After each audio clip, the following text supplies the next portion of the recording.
एक महत्त्वाची बातमी, अंजली दमानिया आज महसूल मंत्र्यांना भेटणार आहे। पुण्यातील जमीन गैरव्यवहार प्रकरणी अंजली दमानिया पार्थ अजित पवार यांच्या विरोधात तक्रार देतील।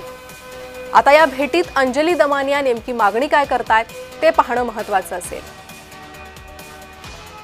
आणि याच संदर्भात स्वतः सामाजिक कार्यकर्त्या अंजली दमानिया या आपल्या सोबत जोडल्या गेलेल्या आहे। अंजली दमानियाजी, पुण्यातील हे मोठं गैरव्यवहार प्रकरण समोर येतंय। मुद्रांक शुल्क चुकवल्या प्रकरणी कारवाई करण्यात येते, तक्रार दाखल करणार आहे, मात्र त्यात पार्थ पवारांचंच नाव नाहीये।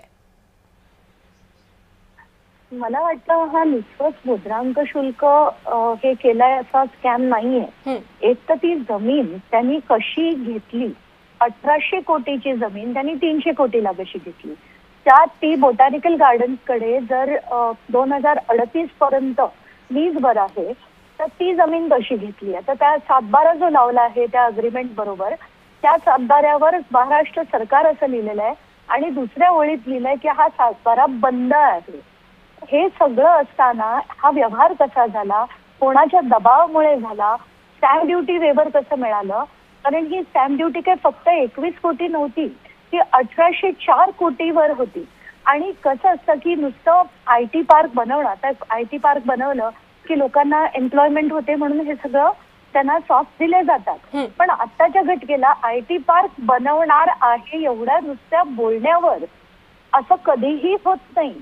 आणि ते जे झालेलं आपण बघतोय हा नक्कीच राजकीय दबाव आहे आणि म्हणूनच हे जे पूर्ण प्रकरण आहे ते अतिशय डिटेलमध्ये त्याची चौकशी होणं गरजेचं आहे। आता त्याच्यात पार्थ पवारनी हे 300 कोटी दिलेत की नाही, त्याचं ट्रान्झॅक्शन झाली आहे की नाही, तर ते 300 कोटी आले कुठून, कोणी त्यांच्या खात्यामध्ये दिले, आता या सगळ्या गोष्टीची चौकशी होणं गरजेचं आहे आताच्या घटकेला। मला असं वाटतं आणि हा व्यवहार जो आहे तो 10 कोटीच्या वरचा असल्यामुळे तो EOW नी करणं अपेक्षित आहे।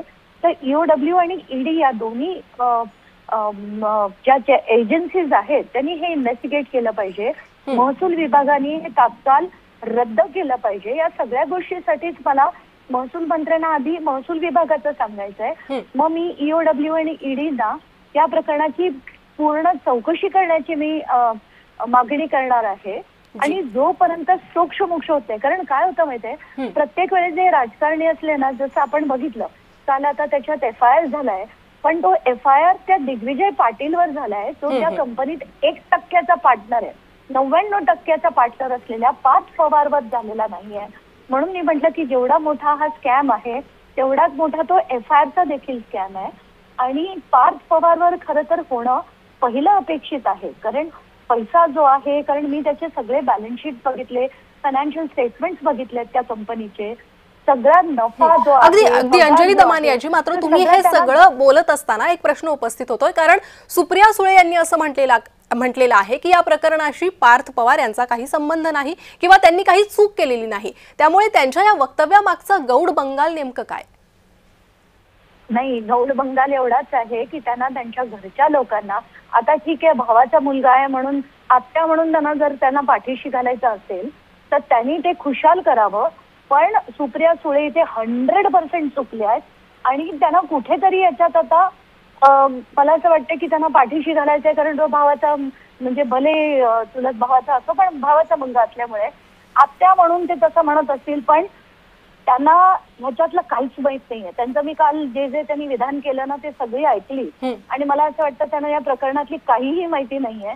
ते म्हणाले ते खरं झालंय की नाही, ट्रान्झॅक्शन झालंय की नाही, मग ती जमीन कोणाची होती वगैरे वगैरे, तर त्यांना माहित नाहीये की ती बोटॅनिकल गार्डन कडे लीजवर आहे, 2038 पर्यंत आहे। असं असताना हा व्यवहार कसा झाला एवढंच नाही, तर त्या ज्या शीतल तेजवानी आहेत तर हायकोर्टाचं त्याच्यावर जजमेंट आलेलं असताना हा व्यवहार झालाय, ते कदाचित सुप्रिया सुळेंना माहिती नसेल। जी अंजली दमानियाजी, वेळेची मर्यादा आहे त्यामुळे तुम्हाला थांबवते। खूप खूप धन्यवाद तुम्ही दिलेल्या या सविस्तर माहितीसाठी।